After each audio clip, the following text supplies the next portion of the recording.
Good morning students.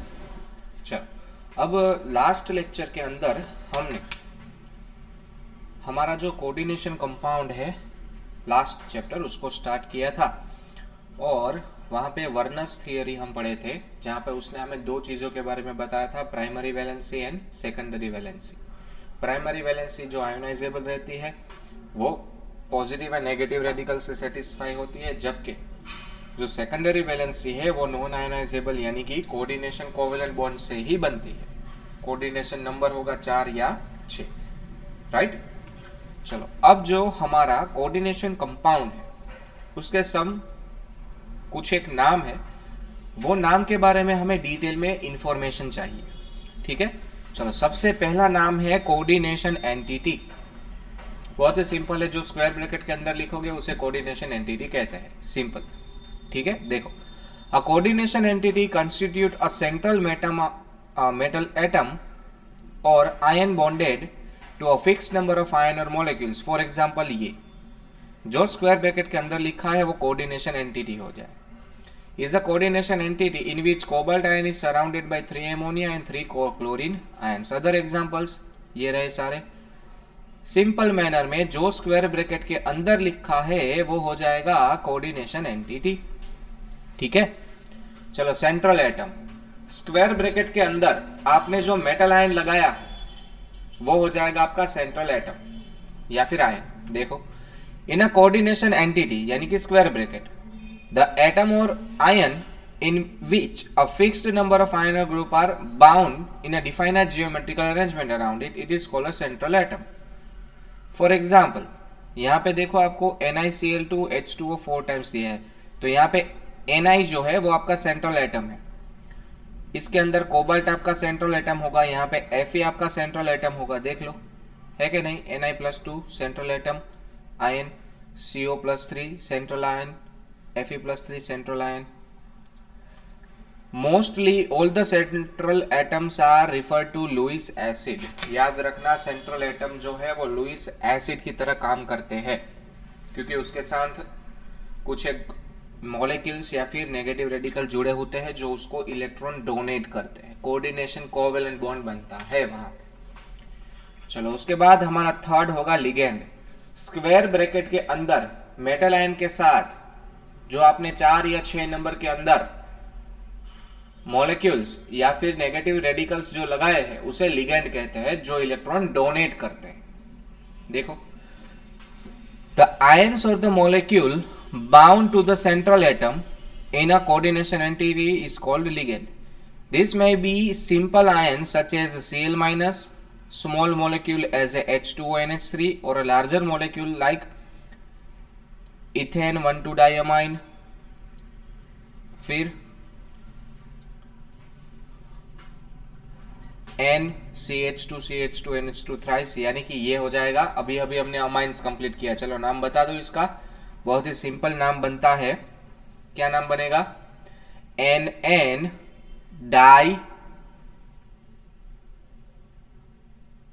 NN diethyl amine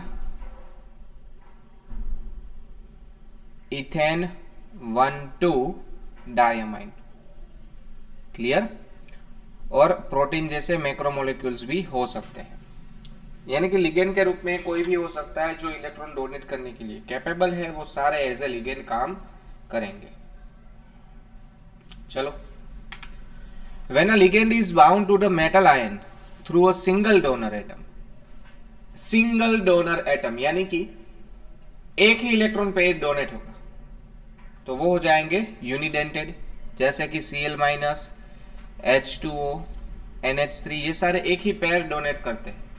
एक ही atom होता है, एक ही एटम एक ही पेयर डोनेट करता है, दैट्स व्हाई ये सारे unidentate ligand. When a ligand can bind through 2 donor atom, जैसे कि इथेन 1,2-diamine के अंदर रहते हैं 2 नाइट्रोजन है, दोनों एक एक इलेक्ट्रॉन पेयर डोनेट करेंगे तो ये डाइडेंटेड हो जाएगा। फिर ऑक्जेलेट है, 2 ऑक्सीजन रहते हैं, they are called to be didented. When several donor atoms are present in a single ligand, such as in this one, the ligand is said to be polydented.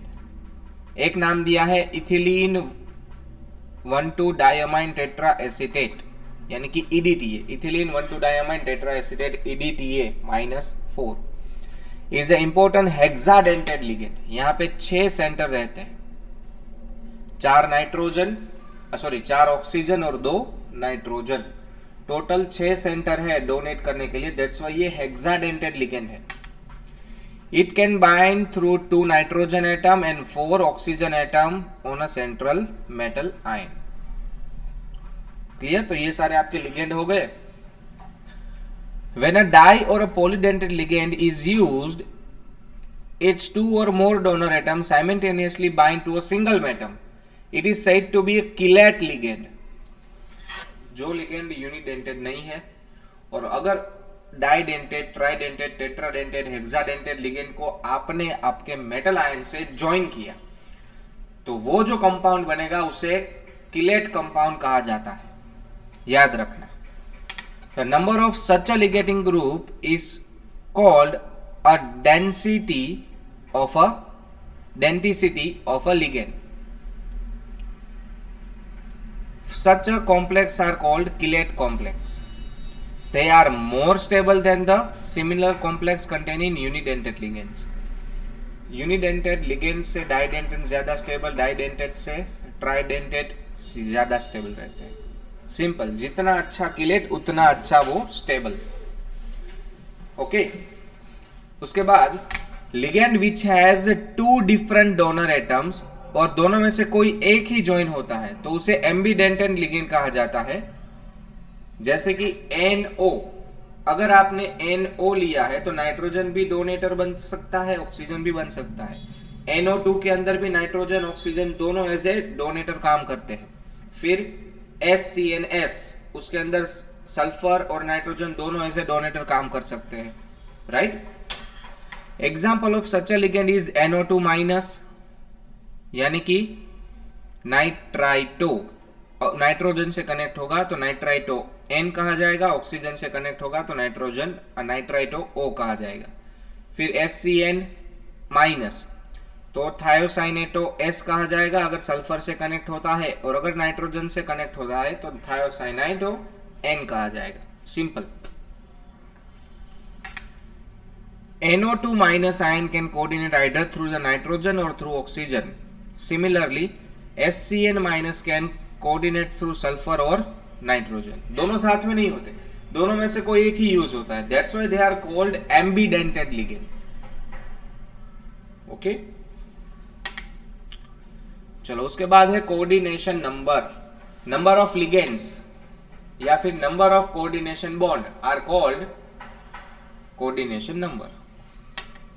Coordination number of a metal ion in a complex can be defined as a number of ligand donor atom to which metal is directly bonded. जितने donor atom उतना उसका coordination number. For example PTCl6 6 chlorine है, that's why इसका coordination number 6, और यहाँ पे 4 NH3 है, that's why इसका कोऑर्डिनेशन नंबर 4। देख लो है कि नहीं। सिमिलरली अगर डाइडेंटेड है तो आपको एटम पकड़ने हैं, 2 ऑक्सीजन एटम 1 ऑक्सल एटम, ऐसे 3 है, सो 3 into 2 इसका कोऑर्डिनेशन नंबर 6 हो जाएगा। वैसे ही इथेन 1,2 डायमाइन में 2 नाइट्रोजन 1 में रहते हैं, दैट्स वाई ऐसे 3 है, सो यहाँ पे भी 6। सो यहाँ पे Fe का और कोबाल्ट का दोनों का कोऑर्डिनेशन नंबर 6 होगा क्योंकि ये दोनों डाइडेंटेड लिगेंड है। इथेन 1,2 डायमाइन En उसका स्मॉलर फॉर्म है, वैसे ही ऑक्सैलेटो वहां पे ऑक्सीजन 2 बार रहता है as a donator, that's why दोनों डाइडेंटेड है। अब डाइडेंटेड होगा उसे 3 है तो टोटल तो 6 हुआ ना bond. Clear? It is important to note here that coordination number of a central atom is determined only by the number of sigma bond formed by the ligand with the central atom ion. Pi bond, if formed, then it is not counted in the coordination number. अब बात करते हैं coordination sphere की। The central atom ion and the ligand attached to it are enclosed in a square bracket and is collectively termed as a coordination sphere. यानी कि जो square bracket बनाया है उसे कोऑर्डिनेशन स्फीयर कहते हैं। The ionization group are written outside the bracket is called counter ion. ये तो पता है आपको। जैसे कि K4 FeCN6 के अंदर कोऑर्डिनेशन स्फीयर होगा FeCN6 -4 और K+4 है, वो काउंटर आयन हो जाएंगे। ठीक है। उसके बाद कोऑर्डिनेशन पॉलीहाइड्रोन यानी कि उसका shape, the spatial arrangement of the ligand atom which is directly attached to the central atom defines the coordination polyhedron about the central atom. The most common polyhedron are octahedral, square planar and tetrahedral. जैसे कि अगर 6 coordination number होगा तो वो octahedral होगा, 4 coordination number है तो वो टेट्राहेड्रल या फिर स्क्वायर प्लेनर हो सकता है। देखो यहाँ पे कार्बन मोनोऑक्साइड लगाया है तो वो टेट्राहेड्रल है और क्लोरीन लगाया है तो स्क्वायर प्लेनर है। देख लो सारे शेप दिए। ये 3 मोस्ट रेगुलर है, octahedral, tetrahedral and square planar. ये 3 रेगुलर। यहाँ कोऑर्डिनेशन नंबर 6, 4, 4 और यहाँ पे कोऑर्डिनेशन नंबर 5 जो कि हम यूज नहीं करने वाले हैं। ट्राइगोनल बाई पिरामिडल शेप बनता है और दूसरा शेप रहेगा स्क्वायर पिरामिडल। ये दोनों कहीं पे भी यूज नहीं होंगे। जो यहाँ पे बीच में M लिखा है वो सेंट्रल मेटल आयन है और जो L लिखा है वो आपका लिगेंड है। उसके बाद का हमारा पॉइंट रहता है oxidation number of a central atom. ये सबसे जरूरी, oxidation number of a central atom find out करना सबसे जरूरी है। चलो इसकी काफी प्रैक्टिस करेंगे हम। The oxidation number of a central atom in a complex is defined as a charge it would carry if all the ligands are removed. अगर आप सारे लिगेंड को हटा दो तो आपके सेंट्रल मेटल आयन पे कितना चार्ज होगा उसे उसका ऑक्सीडेशन नंबर कहा जाता है। The oxidation number is represented in a Roman numeral in the parenthesis. जैसे कि अगर हमने CuCN4-3 लिखा जहां पे Cu+1 है तो उसके लिए Cu रोमन में 1 लिखा जाएगा। अभी ये भी हम डिटेल में पढ़ेंगे, डोंट वरी, बहुत डिटेल में काम करना है हमें। उसके बाद homoleptic and heteroleptic complexes. Homoleptic यानी कि जब एक ही तरीके का लिगेंड लगा हो, जैसे कि एमोनिया है तो 6 के 6 एमोनिया, 4 के 4 एमोनिया। अगर अलग अलग है तो हेट्रोलेप्टिक, अगर सेम लिगेंड है तो homoleptic. Simple. Only one kind of donor then it is homoleptic ligand. और अगर bound to more than one kind of donator it is heteroleptic. जैसे कि यहाँ पे 4 एमोनिया 2 क्लोरीन तो ये हेट्रोलेप्टिक हो गया, यहाँ पे 6 के 6 एमोनिया तो ये होमोलेप्टिक लिगेंड या सॉरी होमोलेप्टिक कॉम्प्लेक्स। चलो उसके बाद हमारा जो टॉपिक है वो है नोमेनक्लेचर ऑफ कोऑर्डिनेशन कंपाउंड। यानी कि अब हमें कोऑर्डिनेशन कंपाउंड के नाम बनाने, जैसे हमने IUPAC नाम बनाए थे ऑर्गेनिक केमिस्ट्री में, वैसे ही अब हम नोमेनक्लेचर करेंगे इनऑर्गेनिक यानी कि कोऑर्डिनेशन कंपाउंड्स के अंदर। क्लियर? चलो, nomenclature is important to coordination chemistry because of the need to have unambiguous method to describing formulas and written systematic names, particularly when dealing with isomers। अब आपको पता है आइसोमर्स कितना प्रॉब्लम्स क्रिएट करते हैं, उनका मॉलिक्यूलर फॉर्मूला सेम रहता है, तो उसके लिए हमें यूनिक नेम चाहिए होगा। हर किसी कंपाउंड का एक यूनिक नेम होना चाहिए जिससे हमें उसका मॉलिक्यूलर स्ट्रक्चर पता हो सके। The formulas are and name adapted for coordination entities are based on the recommendation of International Union of Pure and Applied Chemistry IUPAC। और इसके रूल्स किसने दिए हैं? One and only IUPAC, IUPAC, international union of pure and applied chemistry. और इसी particular organisation ने rules दिए थे ऑर्गेनिक के अंदर। ठीक है, चलो तो ये सारे रूल्स क्या है उसके बारे में बात करते हैं। सबसे पहले हम फॉर्मूलाज के रूल पढ़ेंगे। Formulas of mononuclear coordination entities, यानी कि मॉलिक्यूलर फॉर्मूला कैसे लिखना है। नाम तो बाद की उसके बाद आएगा कि नेम कैसे बनाना है, पहले फॉर्मूला कैसे लिखना है। ये सबसे जरूरी चीज है। चलो, the formulas of the compound is a short hand tool used to provide basic information about the constitution of a compound in a concise and a convenient manner। Formula use कहाँ होता है ये बताया, तो वो आपको कंपाउंड के बारे में काफी सारी इंफॉर्मेशन एक छोटे से बॉक्स के अंदर दे देगा। Mononuclear coordination entities contain a single central metal atom. Single central metal atom यानी कि हम कोई ज्यादा डिफिकल्ट चीजें नहीं पढ़ेंगे, सिंपल मैनर में एक ही सेंट्रल एटम होगा और उसके अराउंड लिगेंड्स होंगे, बस उसका फॉर्मूला। चलो, सबसे पहला rule, central atom is listed first. आप जब स्क्वायर ब्रैकेट बनाते हो सेंट्रल एटम को सबसे पहले लिखो। स्क्वायर ब्रैकेट बनाया, सबसे पहला सेंट्रल एटम, उसके बाद लिगेंड आएंगे।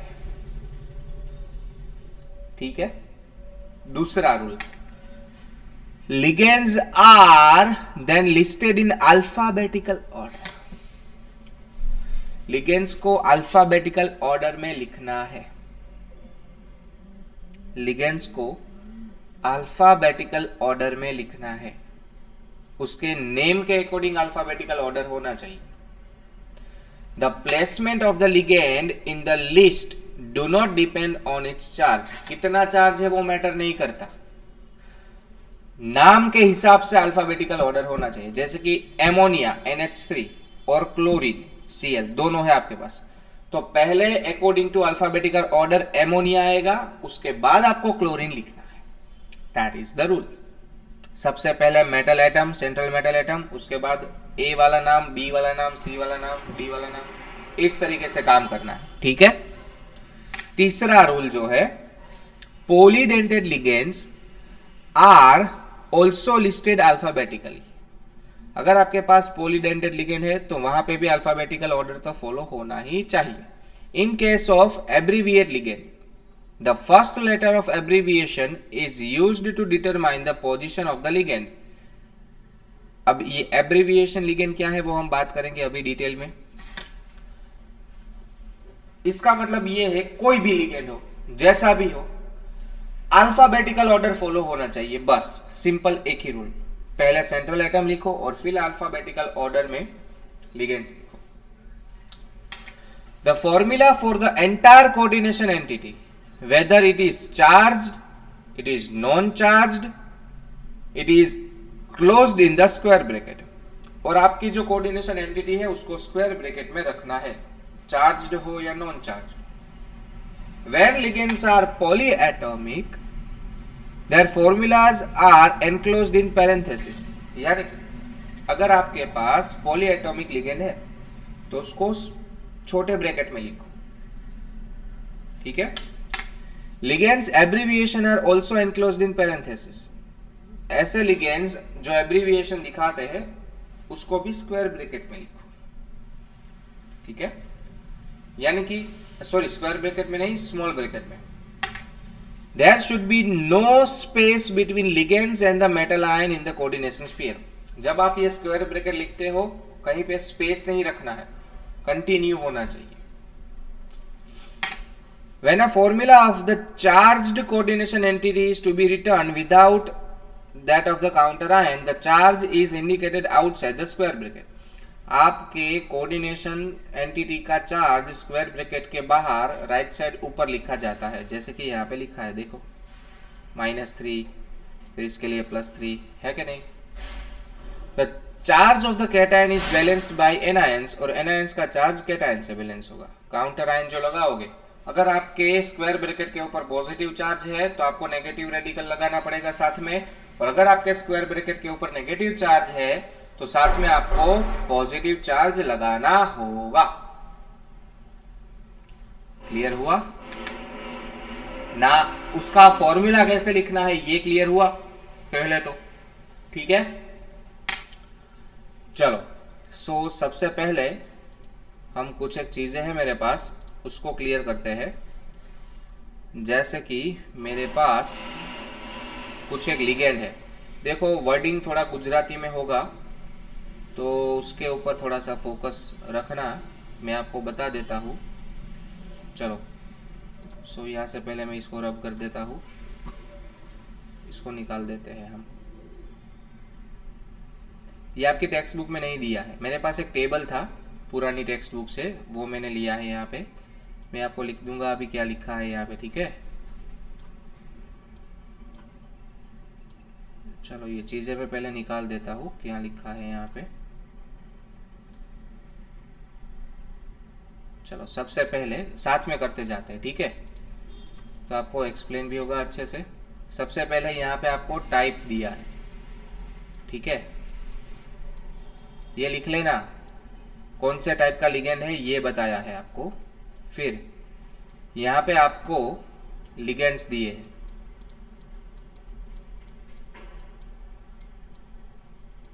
ठीक है, और यहाँ पे उस लिगेंड का चार्ज दिया है।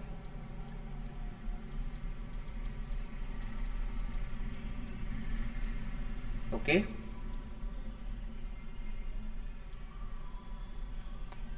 चलो सबसे पहले यूनिडेंटेड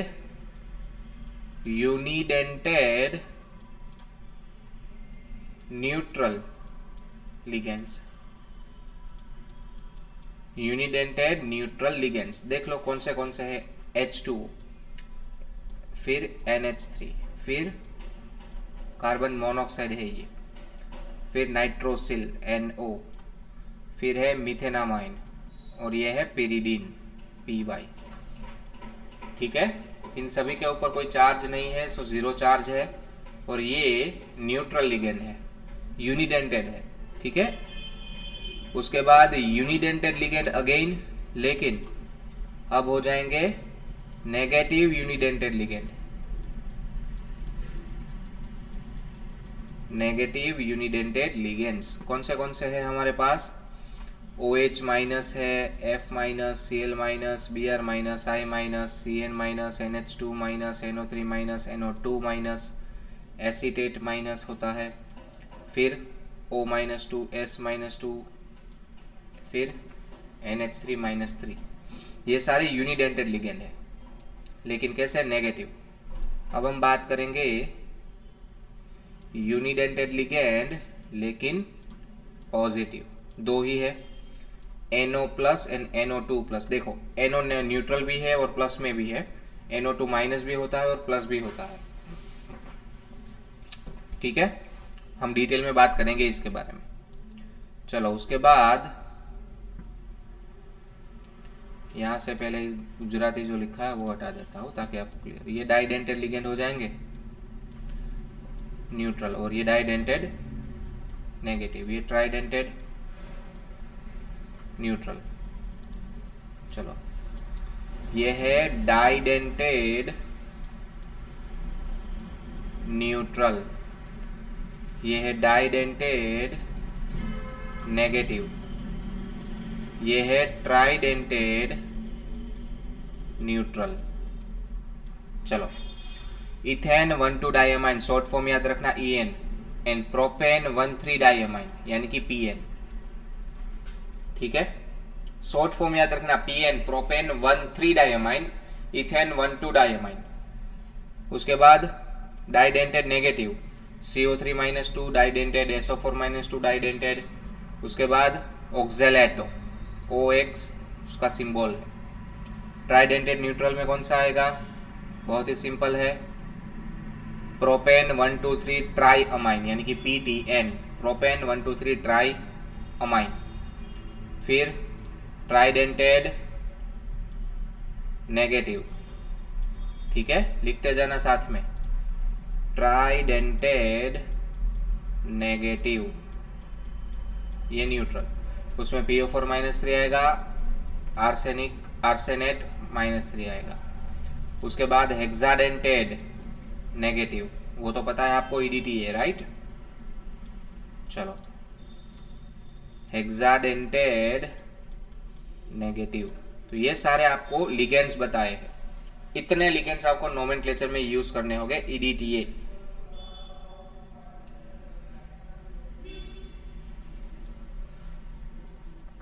क्लियर है? चलो ये लिख लेना, सारी एंट्रीज जो मैंने अभी अभी आपको बताई है, ये सारे लिगेंड्स थे। ओके, समझ में आया? चलो अब जो दूसरी चीज हमें याद रखनी है वो है first transition metals. First transition metals हमें याद रखने हैं, यानी कि स्कैंडियम 21 से लेकर 30 तक के सारे मेटल्स आपको याद रहने चाहिए और उसका इलेक्ट्रॉनिक कॉन्फ़िगरेशन 21 से 30 तक, एटॉमिक नंबर, नाम और उसका इलेक्ट्रॉनिक कॉन्फ़िगरेशन, जहां पे दो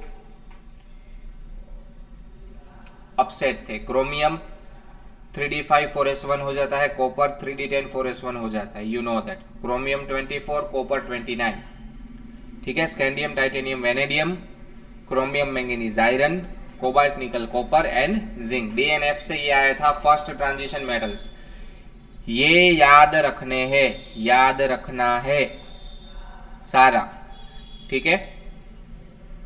चलो कैसे याद रखोगे? देखो आर्गोन के 18 इलेक्ट्रॉन्स, सो 21 से 18 चले जाते हैं, 3 इलेक्ट्रॉन बचते हैं, वहां से 2 जाएंगे 4s के अंदर, सो 1 इलेक्ट्रॉन बचा वो डी के अंदर आएगा, यानी कि स्कैंडियम के अंदर डी में 1 इलेक्ट्रॉन, टाइटेनियम में डी में 2, वेनेडियम में 3, क्रोमियम में 4 के जगह डायरेक्ट 5 अपसेट है, 4s में 1, मैंगनीज में भी 5, आयरन में 6, कोबाल्ट में 7, निकल में 8, कॉपर में वापस से 10, लेकिन 4s में 1। तो आपको किस एलिमेंट के अंदर कितने डी इलेक्ट्रॉन है वो याद रखना है, बहुत यूजफुल है। सो ये रिवाइज कर लेना डीएनएफ से, 21 to 30 नाम, उसके डी ऑर्बिटल के इलेक्ट्रॉन और उसका सिंबल याद रखना है, भूलना मत, क्योंकि ये बहुत यूजफुल होगा। ये दूसरी चीज है जो आपको याद रखनी है, ठीक है। चलो उसके बाद नेक्स्ट लेक्चर जो है वहां पे हम इसके नोमेनक्लेचर की प्रैक्टिस करेंगे। पहले हम नोमेनक्लेचर के रूल देखेंगे, उसके बाद उसकी प्रैक्टिस स्टार्ट होगी। पहले ये जो एग्जाम्पल आपको दिए हैं वो क्लियर करेंगे हम, ठीक है, इन टेक्स्ट क्वेश्चन क्लियर करेंगे, और उसके बाद मेरे पास एक जो टेबल पूरा पड़ा है वो हम सॉल्व करेंगे, ठीक है। And then we will discuss about the isomerism. So आज के लेक्चर को यहीं पे कंप्लीट करते हैं, मिलते हैं नेक्स्ट लेक्चर में with the nomenclature. Thank you.